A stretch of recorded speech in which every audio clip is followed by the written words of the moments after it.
அனைவருக்கும் வணக்கம்.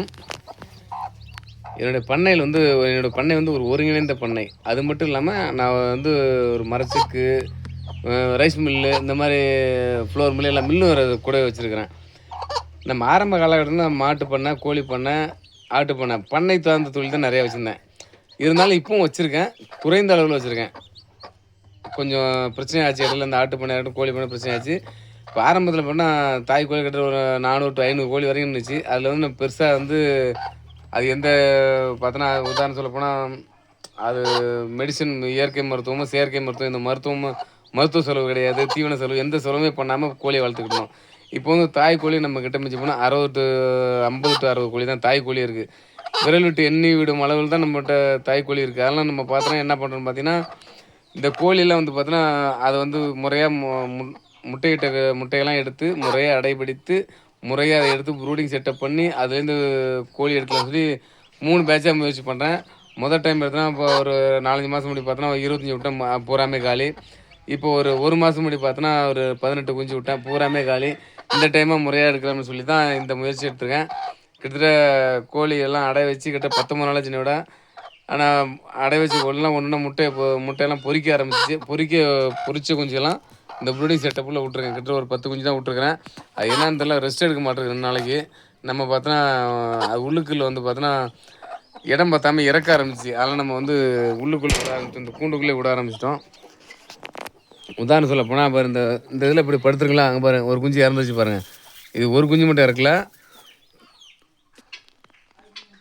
ஒரு குஞ்சு மட்டும் இறக்கல. கிட்ட ஒரு 3 குஞ்சு போல இது மாரி இறந்துச்சு. ஒரே ஒரு ஒரு அடையில மட்டும்.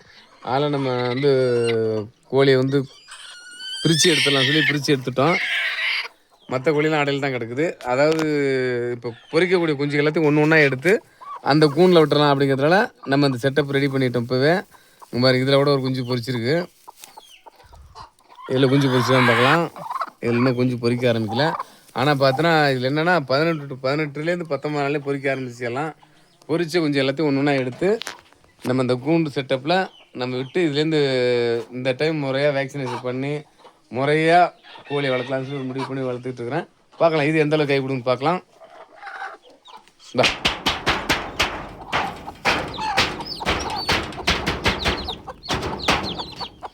எல்லாம் கொஞ்சம் அயர்ச்சி, அதாவது கொஞ்சம் டயர்டா இருக்கும் போல இருக்கு. எல்லாம் படுத்து கிடக்குது. இருக்கட்டும், ஒண்ணும் பிரச்சனை இல்ல, பார்த்துக்கலாம். நம்ம பண்ணையில உற்பத்தி ஆகக்கூடிய கோழியெல்லாம் நம்ம எப்படி விற்பனை பண்றோம்னு பார்த்தீங்கன்னா, நம்ம அதாவது மொத்தத்தில ஏத்தி விட்டுருவோம். சில நேரங்கள்ல நம்ம பண்ணைக்கே நிறைய பேர் நம்மள தேடி வருவாங்க. "அண்ணே கோழி இருக்காண்ணே, சேவல் இருக்காண்ணே, பெட்டை கோழி இருக்கான்னு" சொல்லி கேட்டு வருவாங்க. அந்த மாரி நம்ம குடுத்துருவோம். இப்போ பார்த்தோன்னா, அந்த கோழியோட ரேட் வந்து பார்த்தீங்கன்னா, 1 250 இருக்கு. இந்த கோழி வந்து நம்ம வந்து மொத்தமா ஏத்தும்போது ரூ. 600 ரேஞ்சுக்கு ஏத்துவோம். இது வந்து நண்பர் தான், தெரிஞ்சவரு. அதெல்லாம் ஒண்ணும் இல்லன்னு சொல்ல முடியாம, அவர்கிட்ட நம்ம இந்த கோழிய குடுக்குறோம்.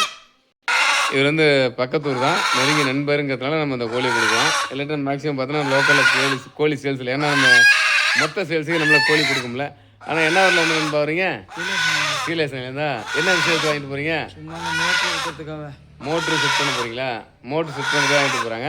அதான் இந்த சாமி கோயிலுக்கு, இந்த மாதிரி விசேஷ நாளுக்கு, இந்த மாதிரி காவலுக்கு இந்த மாதிரி கோழி வாங்கிட்டு போவாங்க.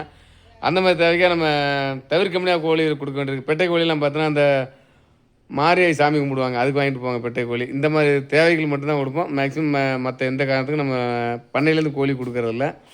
சாப்பிடணும் அப்படின்னு கேட்பாங்க. அவங்கலாம் கோழி நம்ம இதுவரைக்கும் கொடுத்ததில்ல, யாரும் கொடுக்கறதில்ல. உங்க பேர் என்ன சொன்னீங்க? Sengamalam RSS sound service. என்னது?